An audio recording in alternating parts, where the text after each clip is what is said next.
Well, I just had a great day of winter kayak fishing, and unlike a lot of people, I don't store my kayaks for the winter. If there's open water, I'm going to go out and fish and take advantage of fishing if it's good, and there's many fisheries that continue to thrive throughout our winter.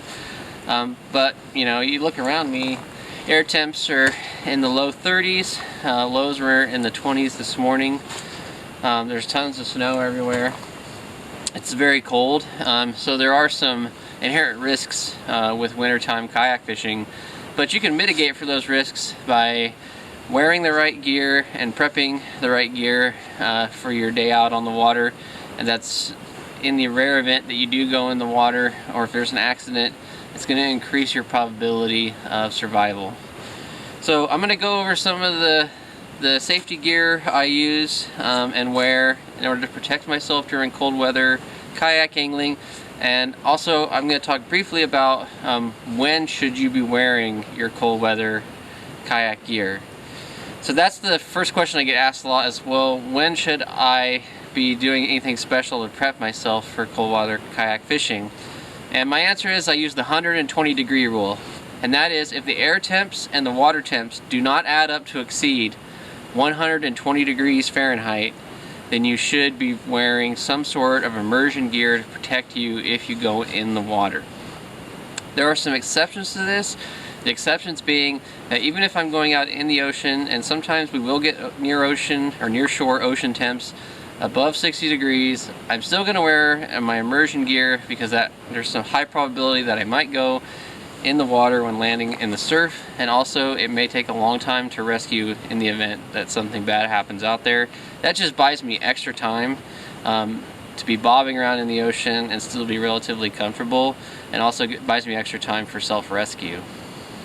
Now, everybody should be practicing self-rescue. You should be able to get back in your kayak within a few minutes. If you haven't done this, be sure and do that during the summertime. It's tough to do it in the wintertime.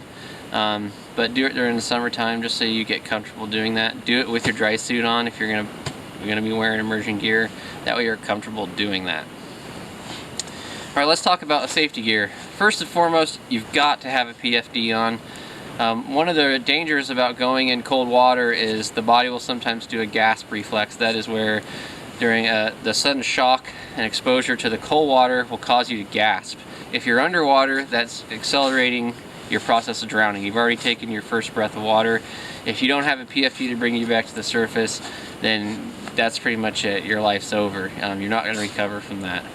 So be sure to always wear your PFDs, even when it's hot, even when it's cold. Just should be a normal part of your everyday kayak fishing gear. Also, a PFD provides quite a bit of insulation. This is a lot of foam packed around your core. It's going to protect and insulate you. It's going to keep a lot of that heat buried right here where you need it. I'll definitely notice it when I'm out kayak fishing after a long day. I take off my PFD and immediately I can feel all that body heat leaving. And so I like to keep this on even when I'm on shore, just because it helps keep me a little bit warmer. Below my PFD, I have on a full body dry suit. This is the Kokatat Supernova Hydrus Angler 3L.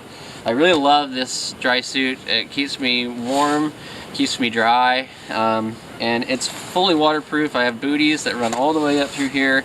I've got rubber gaskets here. If I go in the water, I'm not going to get water penetration around my wrists. It's got a neoprene gasket around the neck to prevent water from coming in here. So I can pretty much jump in the water and be perfectly dry. So this is also going to mitigate for that gasp reflex if I were to fall in the water. But more importantly, it's going to trap warm, dry air inside here, so I don't get exposed to all that, and I'm going to reduce my risk of hypothermia if I go in the water. These ones also have relief zippers, which is really handy to go to the bathroom on the water or on shore without having to take the dry suit off. Okay, so let's talk a little bit about some of the other gear I wear. I'm going to start from the outside and then we'll work our way in.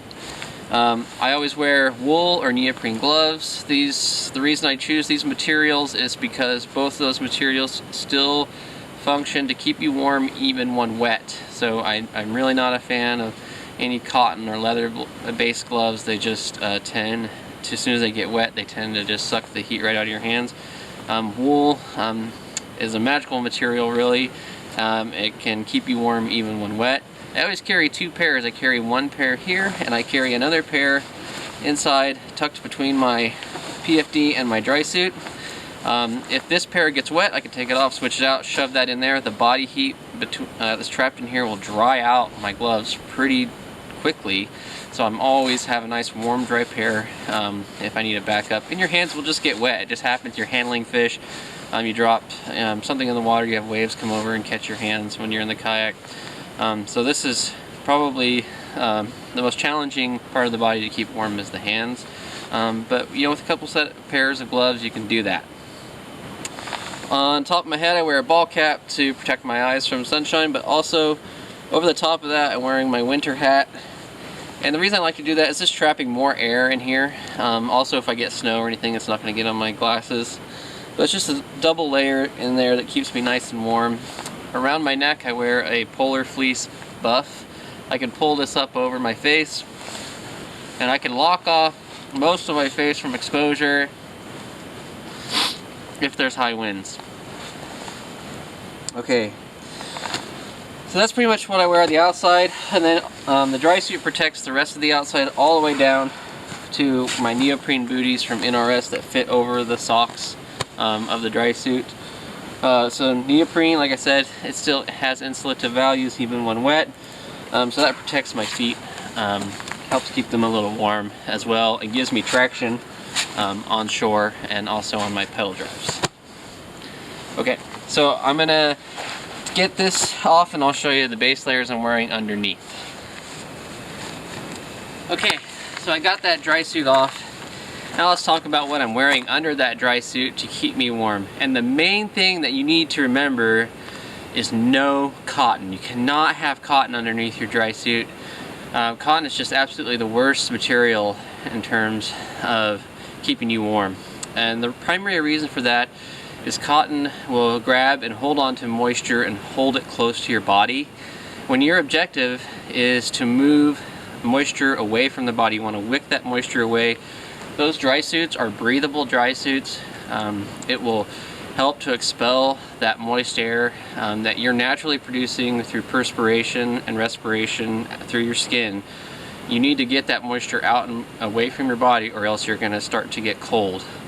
So absolutely no cotton. Okay. For my top layers, I usually wear a wool or fleece pullover. This is Montana wool. It's a fine fiber wool available through Sims.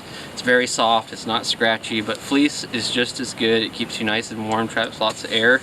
Underneath here, I've got a quick dry long sleeve shirt that I can wear when I get home. I can flip this off. Underneath that, I have a moisture wicking Under Armour base layer that's going to help keep me dry and warm. So the whole idea here is trapping warm, dry air against the body and moving and wicking that moisture away from the surface of the skin outward to keep you nice, warm, and dry.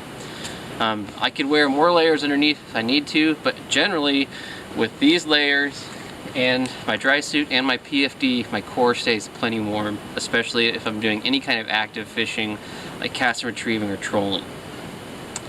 Okay, and then moving to my lower base layers here, I'm wearing Patagonia's Nano Puff pants.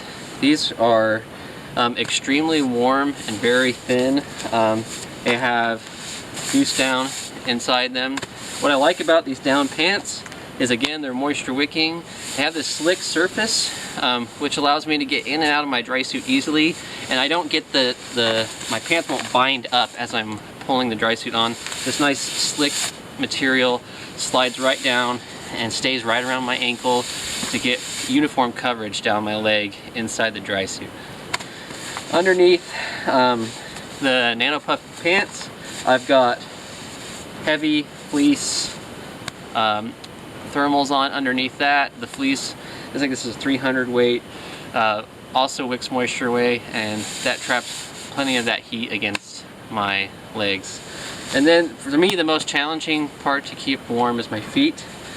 Part of that is keeping those legs warm, keeping that blood warm all the way till it gets down to your feet. Otherwise your feet are going to get colder faster. For there, I am wearing a base layer sock. Again, that's a moisture wicking sock. And then on top of that, I'm wearing a very heavy merino wool socks. So that combined allows me to stay out in this weather for 5 or 6 hours and stay plenty warm. Again, my feet are always the biggest challenge, but the key here is just to get layers that will trap air and will wick moisture away. So just avoid those cottons and things like that, those materials that are not good at wicking moisture away from the body. All right, well that's it. If you have any questions about kayak fishing in the cold, safety, or any type of material or clothing recommendations, feel free to comment below and I'll get back to you. And I hope you have a great winter. Even if you don't get out on the water, it's good to have this knowledge, because there's those early seasons, those shoulder seasons, late fall, early spring, which offer really good kayak fishing, but the temps can still be pretty chilly. And other than that, I'll see you out on the water, and thanks for watching.